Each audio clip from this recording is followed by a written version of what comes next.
Wonderful. Hello, everyone. My name is Allison Wyman, and just welcome, welcome, welcome, welcome, welcome. I am so glad you're here. I know that time is of premium and there's a lot that you can do in the next 60 minutes. And so Diane and I take very seriously the fact that you're here. The fact that you signed up and showed up for something called a conversation and workshop, your legacy, why it matters, and how to capture it. So, since you're here and you've taken the time, here is my promise to you. If you are open to what we're going to share, the next 60 minutes can change your life. And I don't say that dramatically. I'm not trying to exaggerate, but that is how much both Diane and I believe in the strength and the importance, the significance, and the love of legacy letters. I am a family caregiving attorney, and one of the things that I often find when I'm helping people with wills, trusts, and estates is families want to talk about the legal things that they need to have in order, but what they really want to figure out is how to pass on the non-legal things, how they want to pass on lessons and stories, and how that kind of fits in with their general idea of an estate plan. And so, because I was seeing this time and time again with my clients, one of the things that I realized is that maybe people who work in this area of law, or maybe people who are either parents or thinking about caring for aging parents themselves, or they have family members that they're thinking about how to pass stories on to, maybe they might want to have a little mini training and a mini workshop about the best way to go and do that, the best way to pass on stories that not only share the thoughts that you've had and the experiences you've had, the things that shaped you and why they're important, but fit into your life. What I've often found when I'm talking to people is that with the concept of the idea of a legacy letter, it just becomes overwhelming, right? It's like, of course, I want to pass on these stories. However, it's going to take a significant amount of time, and that's just not something that I have right now. Diane, during the workshop portion of this training, is going to talk about a really fantastic retrospective way to look back and to look at your life and create a longer form letter about some of the themes that she's seen and that you've seen throughout your lifetime. Diane is a retired attorney. I'll let her introduce herself in a little bit, but she's a retired attorney and a grandmother, and that's why it's honestly so exciting to be partnering with her, because I'm not a new attorney. I graduated from law school in 2012, but I have newly started my own law office here in New York City, and I'm also a new mom to a 2-year-old. And so the types of legacy letters that I'm going to be talking about in the workshop are letters that you can do sort of as life happens. They're much shorter, much more concrete, much more in the moment. Think of it as like a snapshot. Those are the legacy letters I'll be talking about versus a movie, which is the legacy letter that Diane will be talking about. But the idea is that I truly believe in all of the resources and suggestions and frameworks that we're going to offer here today. We have something here for everyone. Again, I just want to welcome you. I'm so glad you're here. And as a quick overview of how this is going to work, I'm going to have Diane introduce herself and provide a couple of stories about the concept of legacy and how she's thought about it. I'll share a couple of stories about how legacy has shown up in my life. Then we'll do a very mini training where Diane will give some thoughts and concrete steps about how to think through this grand legacy letter, as we call it, sort of a retrospective movie of your life. And then I'll give a very short workshop training about how to think about the snapshots that are happening in real time, these mini legacy letters. Then, which I'm so excited about, we're going to protect 10 minutes of the time here in this 60-minute session for you to just start, to just go, because we know that if we have this training, you might think, hey, that's great, but I don't have time to do it. So we're going to give you time right here to do it, and then we're gonna wrap it all up, and we can talk a little bit about how to move forward in legacy letters, and we can share a little bit more, and if there's a way that we can. It seems like there's access to the chat now, which is wonderful. So we can hopefully communicate that way as well. So again, welcome. I'm so glad you're here. And now I'm going to pass it over to Diane for an introduction and then some story time about the way that legacy has shown up in her life. Thank you so much, Allison. I'm 73 years old. Allison and I both went to Georgetown University for law school, but at extremely different times. So we're looking at legacy letters and the preparation of them from two different points of view. I started thinking about it after most of my experiences were in the rear view. You know, I have a lot less runway, and Allison represents a different point of view, which is not a retrospective, but a writing of the legacy letters in bits and pieces contemporaneously. And I'm kind of curious. I can see that we have 16 participants, but if you would be kind enough to put your age or something about yourself in the chat, I will know what group people fall into. At least if you don't want to, that's fine. But I will tell you that I came about this in a haphazard way and not a very methodical one. I think that people in general go through stages. And it used to be that everyone had heard of the midlife crisis. I remember when I was younger, my mother's generation used to worry about their husbands going through the midlife crisis and running away with a blonde.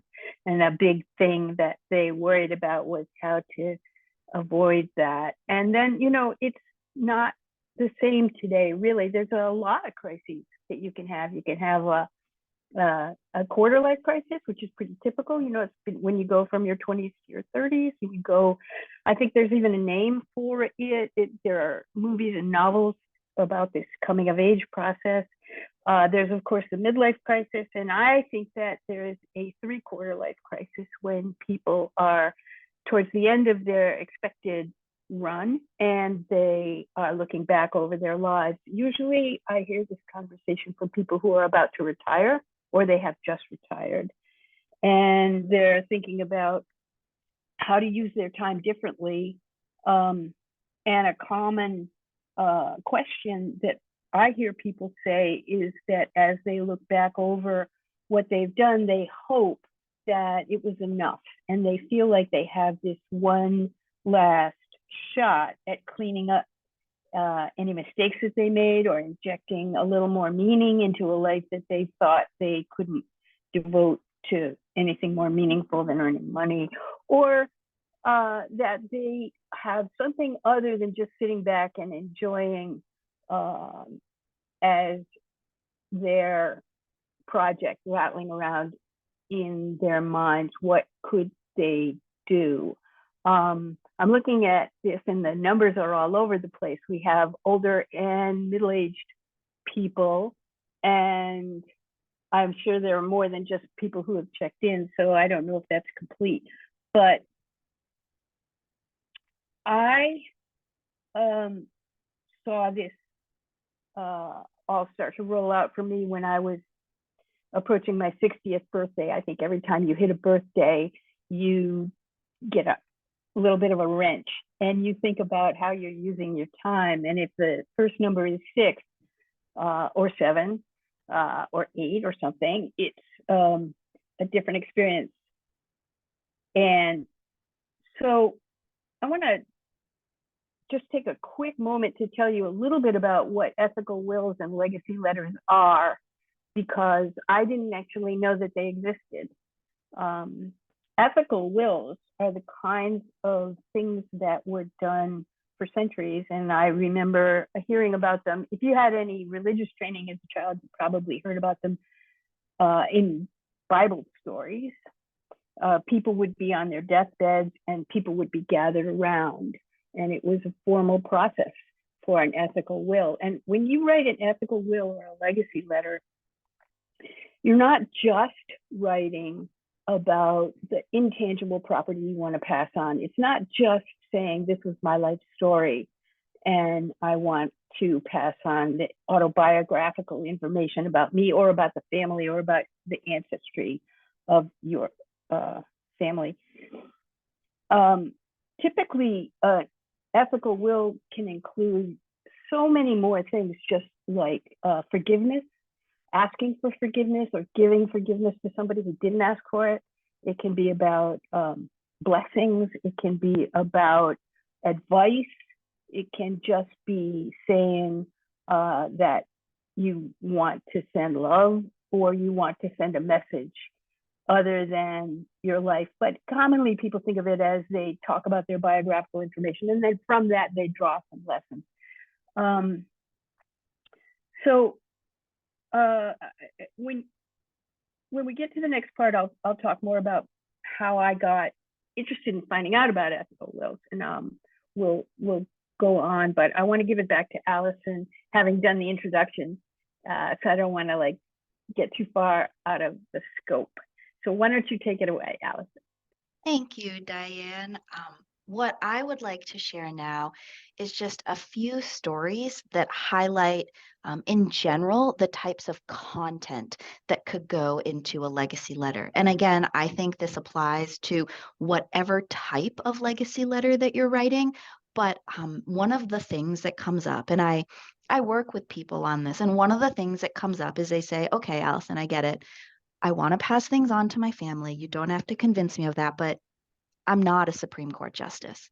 In law school, that's what I thought I would be, or I thought I would be a partner at a law firm. Like my career looks different than I thought it would be. And I just don't know. I don't know if I want to write about that. I don't know if I feel comfortable with that. Like there's sort of these general themes continue to arise. And so I wanted to share this story. This is actually a personal story, but I wanted to share this story about the concept of shame and how I think legacy letters can actually be brought into that conversation and how it can make them better. So I'm adopted. I was adopted from Seoul, South Korea 37 years ago when I was 1. So I know people put their age in the chat. Thank you. I'm 38 years old. And I just I knew very little about my birth family. And then about 6 months ago, I received correspondence from the adoption agency saying that my biological family was looking for me. And this is really, really rare. And it turns out that it's not just my general biological family, it's my biological father, which is even more rare. And so we did the DNA test. Of course, I was really excited and hopeful, but also like, there are elements of concern and wondering. And so we did the DNA test and we are 99.9% related. So here I am with a language barrier because I don't speak Korean and my biological father only speaks Korean, writing letters back and forth in an effort to get to know each other and see if we can move towards an in-person reunion, which is, of course, always sort of the hope. My biological father has been very sad in the letters. And of course, it's not my story to share what he's written, but I can tell you that there are elements of shame there. And people, when they talk to me, the first question that they ask me is like, oh, I mean, tactfully, of course, they'll say something along the lines of, oh, well, don't you want to know why you were put up for adoption? It turns out that I actually have two sisters. I have an older full sister and a younger half sister. So that's been one of these huge miracles about learning about this is that I have two siblings and I really hope that I have a chance to meet them. But when I respond to people who have asked me, oh, don't you wonder about why you're put up for adoption? The answer is, and this is just me, I definitely don't speak for all adoptees, but the answer for me is I don't. I mean, I'm sure that it will come out if our relationship progresses in some way or another in conversation. But the very first things that I asked him in writing when I had the chance to communicate with my biological father, I wanted to know how he drank his morning tea or coffee, what his morning rituals were like. I asked him to describe his best friend. And I knew he was married, so I wanted to know how he knew his wife was the person that he wanted to marry. Like even though it would be completely natural and it turned out I learned that he actually was the one that decided to place me for adoption. Those really aren't the things that I care about. Now that I have the opportunity to know him, I I don't want to focus on the elements of that shame. I just want to know who he is. So when you think about what some contents of your legacy letters could be, there's an opportunity to include just the your daily rituals, things that you probably do so regularly that you don't even think about. But if you took a second and you stopped, you might think, wow, like most people actually, or my friends or the people I know don't actually do this. So trust me, that right there is something that I would absolutely want to write a mini legacy letter about to your children, to your family, to your nieces or nephews, or just honestly, a letter out to the universe for posterity. The second story that I want to tell is about my the person I call my dad. So the person who adopted me and who raised me. He passed from cancer in 2006, which is how I became a family caregiving attorney in the first place. It's really, when sometimes you have life events that force your hand, and then if you're lucky enough, you find a way to grow and to embed them into your personal and professional story. So he is very much an inspiration for so much of the work I do, but I miss him every day. I was my father's daughter, and I am my father's daughter. I recently became a mom, as I shared. We have a 2-year-old son. And of course, just the math shows that my father never had a chance in this world to meet my son. And so there are so many things that I just wish that I could ask my dad about. And I feel like this can also be good contents of legacy letters. Just the top three parenting pieces of advice that he would have, how he felt the first time that he held me at the airport once they adopted me. What was his favorite parenting moment? What was a parenting moment where he felt he could have done better and what did he learn from that? And what's a parenting moment where he felt really proud? Again, when I think about my dad and the types of things that I wish that as a family we had the foresight to write legacy letters on, it's not necessarily the full story. It's really just snippets. And so when you think about mini legacy letters, and we're going to just talk a little bit more about those later, I think I want you to give yourself permission to write in snippets, to not necessarily write the full story, because I know that it can feel overwhelming. And in times of gratitude and joy and times of grief, that's really what I'm looking for. I'm not looking necessarily for the autobiography. I'm looking for a page of it, right? And what it would say and how it would be helpful. The third short story I want to tell you about is our son, Hudson, who is 2. And Hudson is changing for any parents or grandparents here on the call. Hudson's changing so rapidly that I recognize that he will do things that I just feel like are in my heart forever. And they are, I guess, but maybe not in my brain forever because the next day a million other things will have happened and I will have forgotten this thing.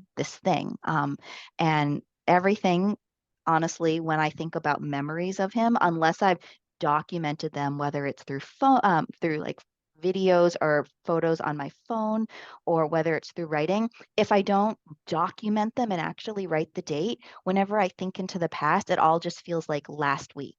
Like it wasn't this week. It was just a week ago that something happened. And so the other day we were home in New Hampshire, in my mother's home visiting her, and my mom asked me to cut her hair. She has pretty short hair, but she just wanted a little taken off. And so I'm like, absolutely, let's do it. And so you can imagine where this story is going. I grabbed the scissors, and in about 30 seconds, it became very clear that she was not happy at all with, with the haircut that I had given her. And there was this moment of like, oh my gosh, oh my gosh. She's looking in the mirror, and I'm sitting there thinking, oh my gosh, oh my gosh. And then all of a sudden, Hudson just pipes up and he calls my mom Nine Nine, and he just says, Nine Nine, beautiful. Just saying it makes me tear up. Nine Nine, beautiful. Nine Nine, beautiful. Nine Nine, beautiful. And it just completely like broke the tension and broke open my heart in that moment. And it's one of those things where I think as a parent, I'm going to remember this forever. But I know the reality of it is that I'm probably not. And so, in the mini legacy letters, when you start thinking about content, I also want you to just think about stuff that happens in the moment where you can grab anything, whether it's a memo on your phone, you write yourself a note or an email on your phone, and you just write down what happened in the moment just so you don't lose it.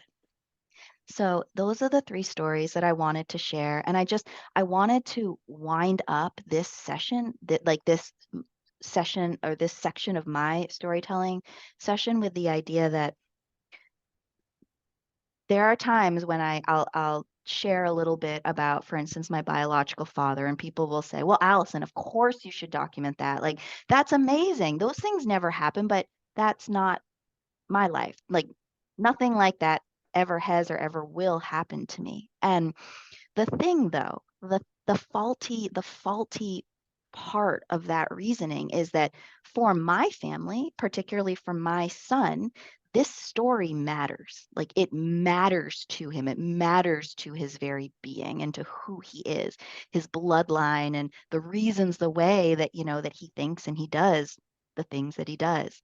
And hopefully it's been somewhat interesting to you, but it doesn't matter to you really. But the thing is, your story matters to your family, to your community, to your friends in exactly the same way. I like to think about it like that later on in life, whether you're here or not here, I can't pinpoint the time, but I can guarantee the result. Somebody that you care about will need something in terms of understanding, and only you will have that key. And so then the question becomes, have you placed that key, that golden nugget of information or knowledge or experience or emotion, someplace or in some form, so that the person that you love who is desperately searching for it can find it? I think that's the beauty of legacy letters, is that it's not about us. It's not about like the ego and what we've done or what we did. It's saying, hey, like, I've done some things and that's cool, but let me share, because I think you can learn and grow. You might find it interesting, or it might explain some things, or it might help you understand yourself later on in life. And I think particularly for the shameful moments, particularly for the times we failed, like when I think about the people that aren't here that I wish could write me legacy letters, and when I think about the people like my biological father I'm getting to know, the the content of those letters that I most wish are actually where somebody is vulnerable enough to say something maybe didn't go right, and like, here is my insight on that. Because I really see that as a gift to me, saying, Allison, you don't have to make the same mistakes that I made. I mean, maybe I'll choose to, and maybe my son will choose to make the same mistakes that I made, but just believe that there's such a beauty and strength in saying, let me tell you what I didn't do right, so that you can start from up on my shoulders with the experience that I've had. So now I'm going to pass it over to Diane. And Diane, I'd love if you're ready to hear some of your insights and maybe some concrete steps about how to write what we're calling the grand legacy letter, which again is like looking back on your life, a motion picture, and really writing more of a long form letter. Thank you. Yeah, it's a lot harder to imagine sitting back and looking at a massive amount of material and working from that than it is to think about using the very organized method that Allison is going to explain to us in the next segment. Before I do that, I want to just say one thing about this idea that people have expressed to me, that they don't have that much in their long retrospective version of their life to make their stories or thoughts or impressions important. And I think it's the fact that so many people say that, it shows how relatable it would be to just write a very ordinary life, including an ordinary life where one doesn't achieve as much as one had hoped. I mean, that's relatable. If I'm going to sit down and read about Eleanor Roosevelt, probably not going to relate to it as well as the many, many stories that I do read about very, very ordinary people, which I find even more interesting than the ones about famous people. So let me tell you that Allison and I both thought it was important to be vulnerable here. I'll give you a quick point about my personal story and how it played into my writing a legacy letter before I talk about the experience of writing one. So I had that moment, I had sort of a conventional life. I sort of, the path to the American dream, ticked off all the boxes, good education, good job, buy the house, have the kids, save money, very much followed the prescription for happiness, but did not, as I was turning 59, experience it as a source of unending serenity. I had a lot of sense that something was missing and something needed to be caught up on. And I just kind of walked out on my whole life. I got in a plane to New York City and I had no plan. I had left behind a job, a husband, a community, a house.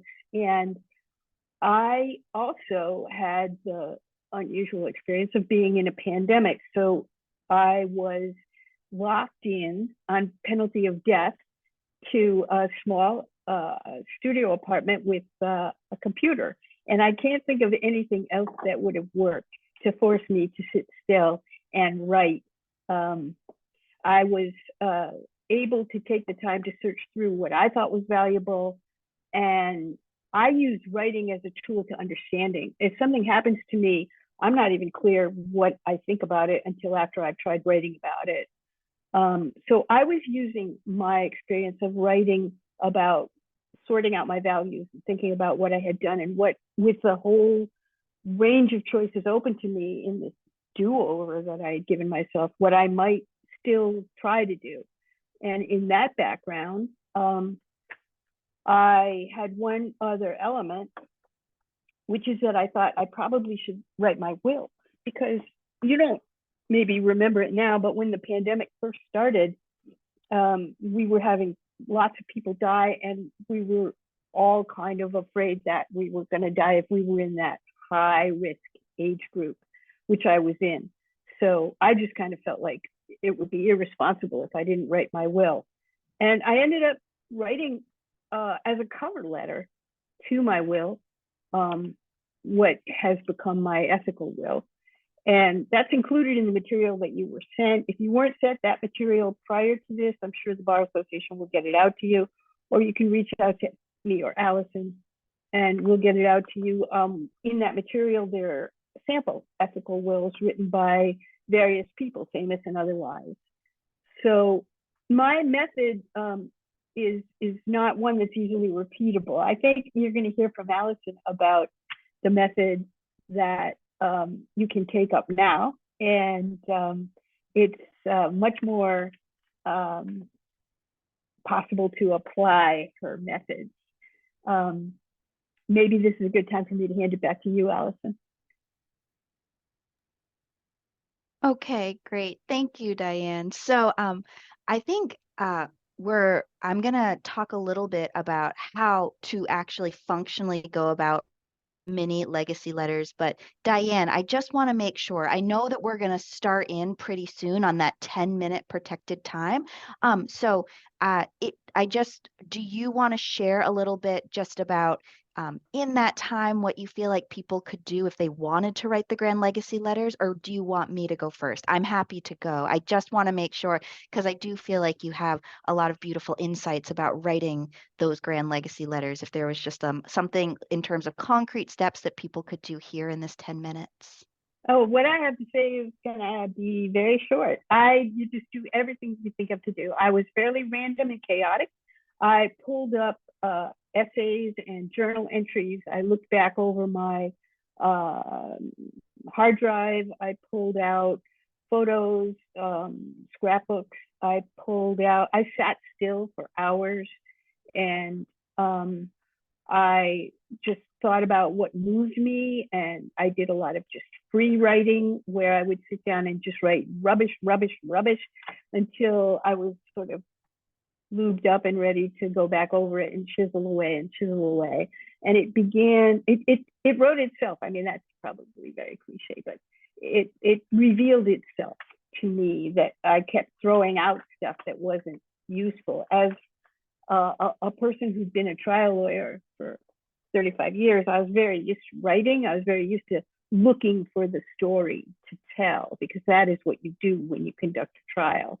And so I would throw away more than I would keep. I mean, I threw away hundreds of pages and just kept trying to get down to the heart of what was the matter. Why did I feel curious or unsettled about something, and then explored that thing. It's again not really possible for me to boil that down into a step-by-step process that you can replicate. But I've never written in a step-by-step process. I have a form of ADHD, and whenever I wrote, you can understand how a trial notebook is supposed to be written. They give you classes, and it's written backwards. You start out with your closing argument, and then you write backwards from that what the evidence was, and then you write backwards from that what the questions are of the witnesses, and then you write back from that the opening statement. I never would write anything in my life from beginning to end. I was always hopping madly around impulsively. This caught my attention, that caught my attention, and then assembling it later like a puzzle.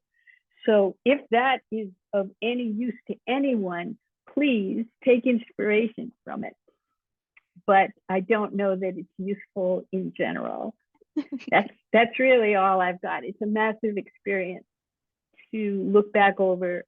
What I want to convey to people is not to feel constrained by any recipes. Don't think, well, one of the things you hear a lot if you look at articles about legacy writing is they'll tell you to write your tombstone. Sit there and say what words you want on your tombstone you want to be remembered by. And if that helps you, do it. Whatever helps you. If you just think about songs that used to move you, or something that you often felt happy about, do that. But really do whatever works for you. Well, thank you, Diane. No, that's incredibly helpful. That I feel like, and what I'm going to do, because I, want to think about later on writing the grand legacy letter, what I take away from what you're saying is that in this 10 minutes, if someone is interested in writing a grand legacy letter, just sort of take a second and reflect on what feels right for them in terms of the way their brain works and their heart works, and then to just sort of dive into that. Like some people, like you said, really like to do research. So take this 10 minutes then that we have during this workshop and just do a little research. Some people just like to start free writing. So take this 10 minutes and free write. So it feels like there's a jumping off point for everyone, right, Diane? That's maybe slightly different. And this 10 minutes can be that jumping off point into the pool. Definitely. Wonderful. Thank you. And what I love about the way that Diane describes the grand legacy letters is that the mini legacy letters, which I'm going to talk about now, are really, if you will, the signposts along the way to this grand legacy letter. So when you hear Diane, you say, wow, ultimately, I would love to write a grand legacy letter, but It just honestly feels overwhelming.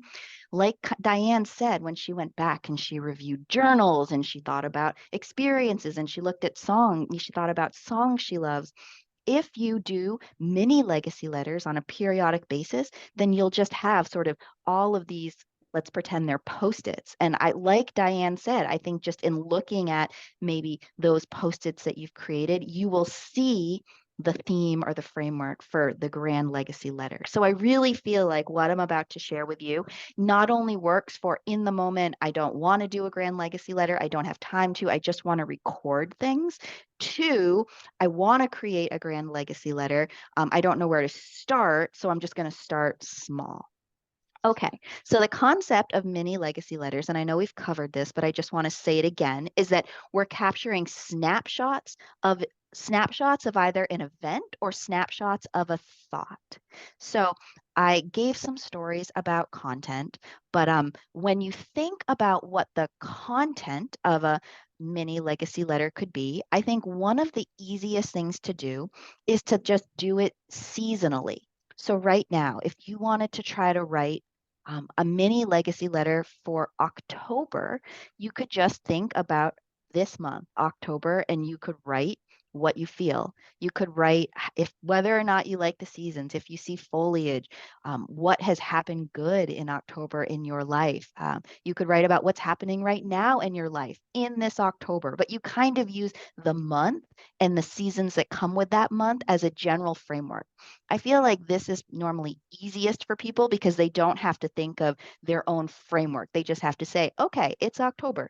Next month is November. November, I think of Thanksgiving. So I'm going to write something about Thanksgiving and gratitude. So it's just sort of a very basic framework. Another framework that takes a little bit more effort, but I think is still pretty simple, is you just sit down and you can do this in this 10-minute block. You free write and you try to come up with, say, a list of 12 themes. Themes like joy, love, hope, faith, grief, regret, happiness, surprise. Like you just put 12 themes down on a list and then each month you say, okay, I'm going to just write on this one theme. So this is a framework where you create the themes, and of course you can always change them. It's just, I think, easier when you have a bucket of something you're reaching into versus going to like have to pick the apples before you choose which one you want. So you can create the framework of the themes, and then you can write on a theme each month. Another way, and the final way for content for these mini legacy letters that I'll talk about is to, and this is sort of the maximum, I would say, amount of effort, but I think it's actually a really worthwhile experience. You take, say, 4 people in your life that you are either here with you now or have passed that you love, and you write down 3 things that you wish you knew about them. And these 3 things can be the same, they can be different, but the concept of like I just recently learned that about this piece of furniture that my mom made her parents, and that's now in my mom's home. And it's just this really, really beautiful story. But I know that furniture has always been a huge part of her life. She was a senior vice president at a high-end home furniture company. But I really don't know that much about it. Like it was just growing up something that was a part of our life. And so, like, I wish I knew more about why she chose this profession. I wish I knew more about what about furniture, especially in the home, and like why that matters to her, why it's something that she dedicated her career to. But I haven't asked her. And so if we were doing this framework where I'm thinking about 4 people and then I'm thinking of 3 questions, this is an example of one person would be my mom. And then one of those questions would be like, why furniture is so important to her.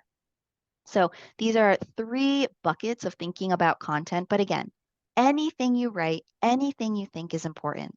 Anything you write and anything you think is important. Now, the practical side, how do you actually write one? Because what happens is people will say to me, this is great, Allison. I have all these ideas of things I want to write. I don't know how I'm actually going to do this. And so this is where I've come up with a method that I think I hope that you think is very, very simple. So typically, what I like to suggest is to pick a period of time, and I say a 3-month period that you commit to.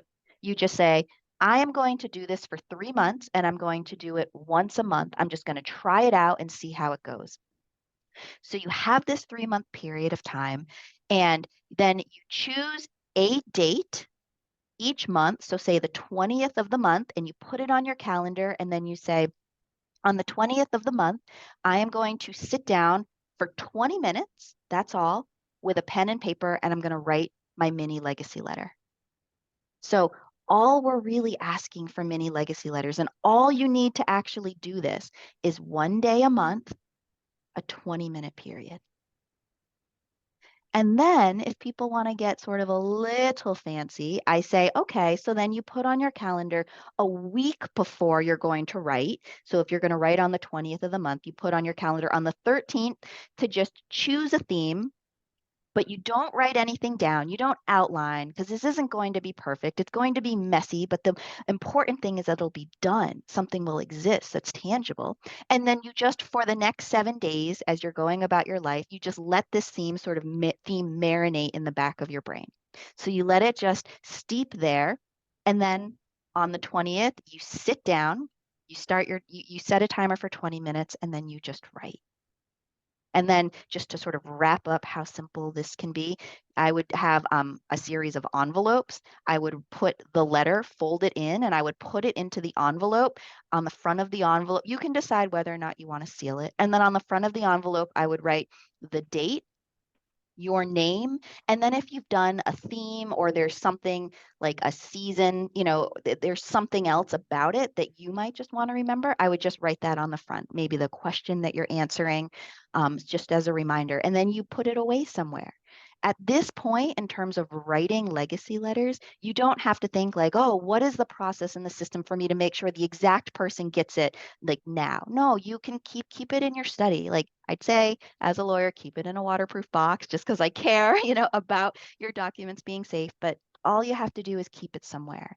And if you do this, you could even do this in the 10 minutes that we're coming up on, then you've written your first legacy letter. And then the final thing I'll say, and we're going to start writing legacy letters very soon, is that although I absolutely don't have time to go into this right now, one of the reasons and the way that legacy letters ties to family caregiving, which is the area that I focus on, is that I say family caregiving is the highest form of legacy.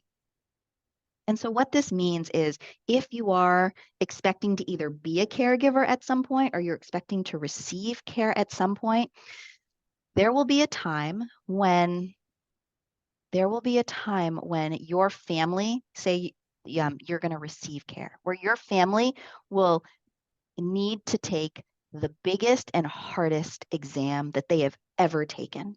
The biggest and hardest exam they have ever taken, which will be caring for you as you live, caring for you as you age, and caring for you as you die.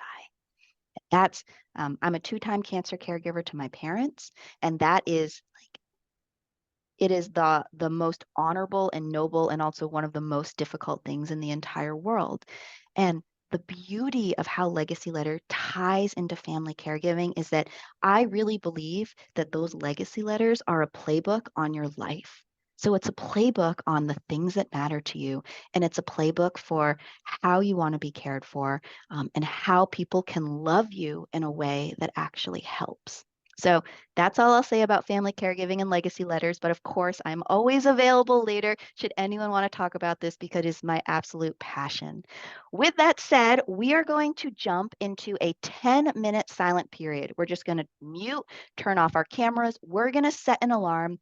I see 1:46 on my clock right now. So at 1:56, Diane's going to come back. She'll gracefully guide us all back and close us out. But I encourage you all to, in the next 10 minutes, try just jumping into something, writing something down, doing something different. And I know this, maybe I'm just speaking to myself, but I lovingly, lovingly ask you to try to not check your email or do extra work. Just give this a go because again, like I said, this can change your life and it can change so many people's lives of the people you love. Okay, so we'll come back. It's 1:47. We'll come back at 1:57 and we're going to go on a 10-minute break.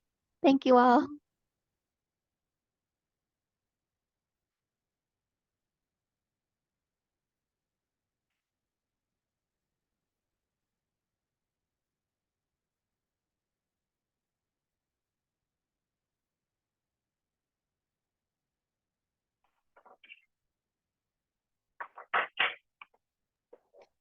Diane, I'm not sure you're muted, so I just wanted to let you know, just in case. Thanks so much.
We're all going to come back in about 30 seconds. This is just a 30-second warning.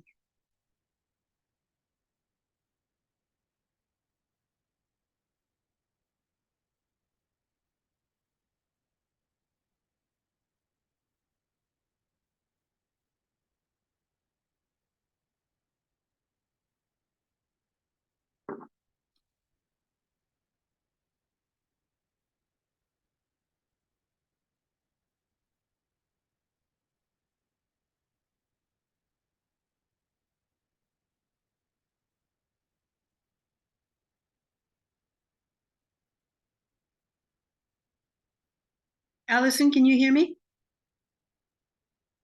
I can. Yes. Thank you. Thank you. I'm going to invite people to start wrapping it up and coming back into the webinar. Wonderful, wonderful. And some people did put some notes in the chat. And just since we are rounding up on time, if we don't have the opportunity to address all of the questions that come up, I am going to put my email in the chat again. And Diane, if you would do the same, that would be great.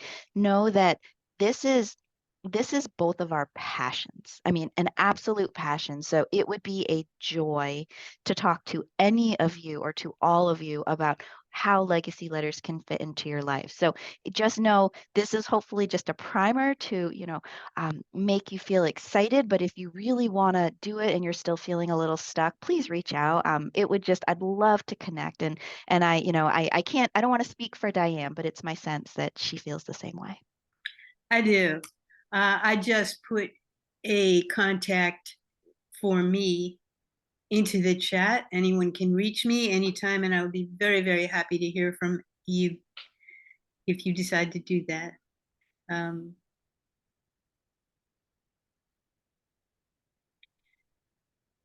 So we've only got 2 minutes left, and I think we should close out. I was surprised at what the result of my exercise was. One of the things that I would never have predicted, but actually did find important and made very important in my advice to my children, was the concept of failure, of failing and trying to fail and being happy to fail and failing as much as possible. Allison, I don't know if we have a lot of time, but if you could maybe share what you Sure.